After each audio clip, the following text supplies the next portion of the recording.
सबको जय मसीह की। आज हम बात करेंगे जो प्रार्थना के विषय में है कि प्रार्थना हमें कौन सिखाता है।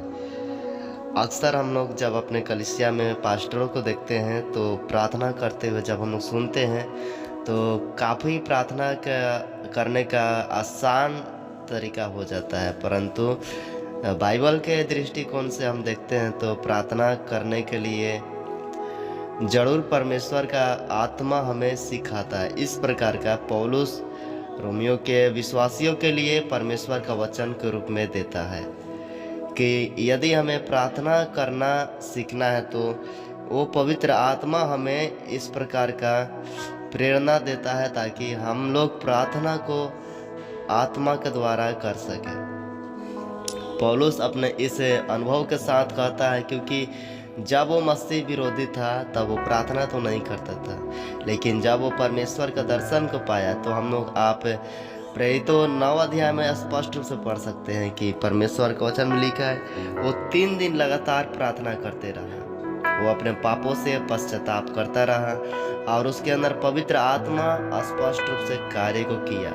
इस प्रकार का प्रेरित पौलुस अपने अनुभवों को इसे रोमियो के विश्वासियों के साथ बांट रहा है ताकि जो लोग परमेश्वर के दासों के द्वारा वचन को द्वारा प्रार्थना सीखते हैं, कई ऐसे अनेक विश्वासी मिलते हैं जो प्रार्थना पास्टर लोग को सुनकर उसी प्रकार के प्रार्थना को करते हैं। करना गलत बात नहीं है, उस प्रकार भी कर सकते हैं, परंतु एक सच्चा विश्वासी के लिए प्रेरितों के जो पुस्तक है रोमियो के पत्री में आप 8 अध्याय और उसका 26 वचन को यदि पढ़ेंगे तो कुछ इस प्रकार से परमेश्वर के वचन को हम लोग देख सकते हैं। इसी रीति से आत्मा भी हमारी दुर्बलता में सहायता करता है, क्योंकि हम नहीं जानते कि प्रार्थना किस रीति से करना चाहिए, है ना। हम लोग तो पापिया है, लेकिन कोई नहीं जानता है कि प्रार्थना कैसे करना है, लेकिन परमेश्वर का आत्मा हमें सिखा सकता है। जब हम सीखने की उम्मीद करेंगे और आशा करेंगे, परमेश्वर पर विश्वास करेंगे तो प्रार्थना करना सिखाएगा। कई ऐसे हम लोग विश्वासियों को जानते हैं जो कहते हैं हमें प्रार्थना करने के लिए सिखाइए। कई लोग प्रार्थना करने के लिए शर्म ही आता है। कितने लोग प्रार्थना नहीं कर पाते हैं और इसके वजह से माँ बाप से पिटाते भी हैं। लेकिन हम लोग देख सकते हैं कि वचन के अंदर लिखा है कि किस रीति से प्रार्थना करना चाहिए। वचन में लिखा है परंतु आत्मा आप ही ऐसी आहे भर भर कर जो बयान से बाहर है हमारे लिए विनती करता है। जब हम परमेश्वर के आत्मा को प्राप्त करते हैं तो पवित्र आत्मा हमारे अंदर वो प्रार्थना का आग को उंडेलता है, प्रार्थना को अभिषेक को, प्रार्थना के सामर्थ्य को उंडेलता है। और जब आप परमेश्वर का वचन पुराना नियम में आप पढ़ेंगे भविष्यवक्ता के पुस्तक में, वहाँ पर लिखा है कि प्रार्थना सिखाने वाली आत्मा जो पवित्र आत्मा को ही दर्शाता है।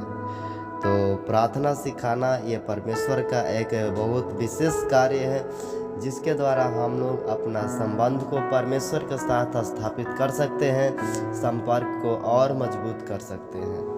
यदि हम आज के वर्तमान विश्वासियों की बात करें तो कितने लोग नींद में सोए रहते हैं, कारण उनको शैतान गुलाम बना कर रखता है और लोग प्रार्थना नहीं कर पाते। सुबह उठने के बाद ही आजकल के जवान लोग मोबाइल को पकड़ लेगा और व्हाट्सएप में जाकर देखेगा कि किसका मैसेज आया है, चाहे यूट्यूब देखेगा चाहे कुछ भी देखेगा। लेकिन एक विश्वासी जो अच्छा है उसके लिए प्रार्थना सबसे पहले इम्पोर्टेंट है। प्रियो, हमें आज के जीवन में जरूर इस विषय को गहरा रूप में लेना है, प्रभाव के रूप में लेना है। हमें इसको यूं ही नहीं छोड़ सकते, क्योंकि हम लोग प्रभु के लोग हैं और हमें प्रार्थना करने के लिए सिखाया गया है कि पवित्र आत्मा हमें सिखाता है। प्रभु यीशु मसीह रात रात पर प्रार्थना करते थे, तो हम भी जरूर उस बातों को समझते हुए परमेश्वर के पास आकर पवित्र आत्मा के द्वारा प्रार्थना करने के प्रयास करना है, ना कि पास्टर के द्वारा। फिलहाल इस वीडियो में इतने ही, मिलेंगे अगले वीडियो में। तब तक के लिए जय मसीह, परमेश्वर सबको आशीष दे।